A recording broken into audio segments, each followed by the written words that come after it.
ਕੀ ਕਰਾਂ ਬਾਬਾ ਜੀ ਮੈਂ ਬਾਬਾ ਜੀ ਉਹ ਕਹਿ ਰਹੇ ਤੁਸੀਂ ਵੀ ਕਰਨਾ ਜੋ ਵੀ ਕਰਨਾ ਹੈ। ਹਾਂ ਅੱਲਾ ਤੈਨੂੰ ਦੇਦਾ ਪੁੱਤਰ ਲਾਦ ਬਾਬਾ ਜੀ ਬਸ ਕੁਝ ਕਰੋ ਮੈਂ ਨਹੀਂ ਦੁਆ ਕਰੋ ਕੁਝ ਹੋਰ ਵੀ ਕਰੋ। ਉਹ ਆਂਦੇ ਬਾਬਾ ਭਾਈਆ ਤੂੰ ਤੇ ਜ਼ਿੰਦਗੀ ਕੱਢੀ ਤੁਹਾਡੇ ਤੇ ਕੋਈ ਤਲਕਾਤ ਹੋਣੇ ਨੇ ਕਿਸੇ ਨਾ ਕਿਸੇ ਨਾਲ। ਅੱਲਾ ਪੁੱਤਰ ਤੈਨੂੰ ਦੇਦਾ ਅੱਲਾ ਤੈਨੂੰ ਜ਼ਰੂਰ ਲਾਦ ਦੇਦਾ। ਜਰਾ ਪਿਆਰ ਪਿਉਰ ਦੇ ਪਿਛਲੀ ਕੇ ਉਮਰੇ ਵਿੱਚ ਤੇ ਤੂੰ ਕੁੜੀ ਹੈ ਪਿਛਲੀ ਉਮਰ ਵਿੱਚ ਰੱਬ ਦੇ ਦਿੰਦਾ ਹੈ। ਹਾਂ ਮੈਂ ਇੱਕ ਥਾਂ ਗਿਆ ਲਾਹੌਰ ਅੱਛਾ ਹੂੰ ਉਦੋਂ ਮੈਂ ਗੱਡਾ ਬਣਾਇਆ ਸੀ ਅੱਛਾ ਤੇ ਮੇਰੇ ਕੋਲ ਰੁਪਈਆ ਸੀ 900 ਅੱਛਾ ਸਾਰਾ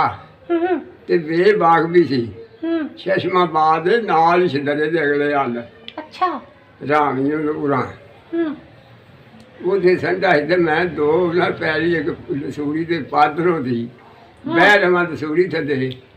ਉਹ ਅੱਗੇ ਦਵਾਰ ਸ਼ਵਾਰ ਕੋਣੀ ਤੇ ਇੰਨੀ ਨਹੀਂ ਵੇੜ ਸੀ ਤੇ ਉਹਦੇ ਵਿੱਚ ਸੰਡਾ ਫੇਰ ਜਾਂ ਲਵੇ ਅੱਛਾ ਮੈਨੂੰ ਖਾਏ ਸੰਡਾ ਹਾਂ ਜੀ। ਉਹ 2000 ਸੁਣਾਉਂਦੀ ਸੀ ਮੈਂ ਘੱਟ ਕਰਾ ਜਾਂਦਾ। ਨਹੀਂ ਬਾਬਾ ਜੀ ਮੇਰੇ ਕੋ ਤੇ 1000 ਹੀ ਜੀ 500 ਤੁਸੀਂ ਪਾ ਲਓ ਬੋਲੋ ਹਾਂ ਚਲੋ ਹੈ ਉਹ ਕੋਈ ਗੱਲ ਨਹੀਂ ਉਹ ਪਾ ਜਾਂਦੇ ਅੱਛਾ ਤੇ ਉਹਨੂੰ ਜਿੰਨਾ ਖਾਓ ਅੱਛਾ ਤੇ ਅੱਲਾ ਕਿਹਾ ਜਾਏ ਲਾਜ ਦਾ ਮੇਰੇ ਚਾਹੀਦੀ ਆਮੀਨ ਬਾਬਾ ਜੀ ਅਰੇ ਉਹਦੇ ਕੋਲ ਗੱਲ ਹੈ ਆਹ, ਪਰ ਇਲਾਜ ਵੀ ਹੈ ਹਾਂ ਬਿਮਾਰੀਆਂ ਦੇ ਇਲਾਜ ਵੀ ਹੈ ਬਾਬਾ ਜੀ ਮੈਂ ਕੀ ਕਰਾਂ ਮੇਰੇ ਜਦੋਂ ਆਨੀ ਹੈ ਤੋੜ ਕੇ ਮੈਨੂੰ ਕਹਿੰਦਾ ਤੂੰ ਸਹੀ ਤੋੜਦੀ ਨਹੀਂ ਹੈ ਹੈ ਤੂੰ ਸਨੀ ਲਿਆਉਣ ਵਰਗੀ ਤੋੜ ਜਿਵੇਂ ਸਨੀ ਲਿਆਉਣ ਤੋੜਦੀ ਹੈ ਨਾ ਉਂਝ ਤੋੜ ਵਾਹ ਹੈ ਹੁਣ ਮੈਂ ਕਿਵੇਂ ਸਨੀ ਲਿਆਉਣ ਬਣਾ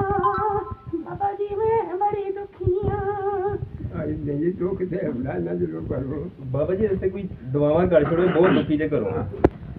ਨਹੀਂ ਨਾ ਰੱਬ ਤੁਹਾਨੂੰ ਦੇਗਾ ਬੱਚਾ ਵੀ ਇੱਕ ਨਹੀਂ ਬਾਬਾ ਜੀ ਮੈਂ ਇੱਕ ਵਾਰ ਚ 5 ਚਾਹਨੀ ਆ 5 ਪੁੱਤਰ ਆਣ ਮੈਨੂੰ ਹੀ ਆਪਣੇ ਨਾਲ ਕੀ ਕਰਾਂ ਬਾਬਾ ਜੀ ਮੇਰੇ ਕੋ ਦੇਖ ਕੇ ਨਹੀਂ ਆਣ ਮੇਰਾ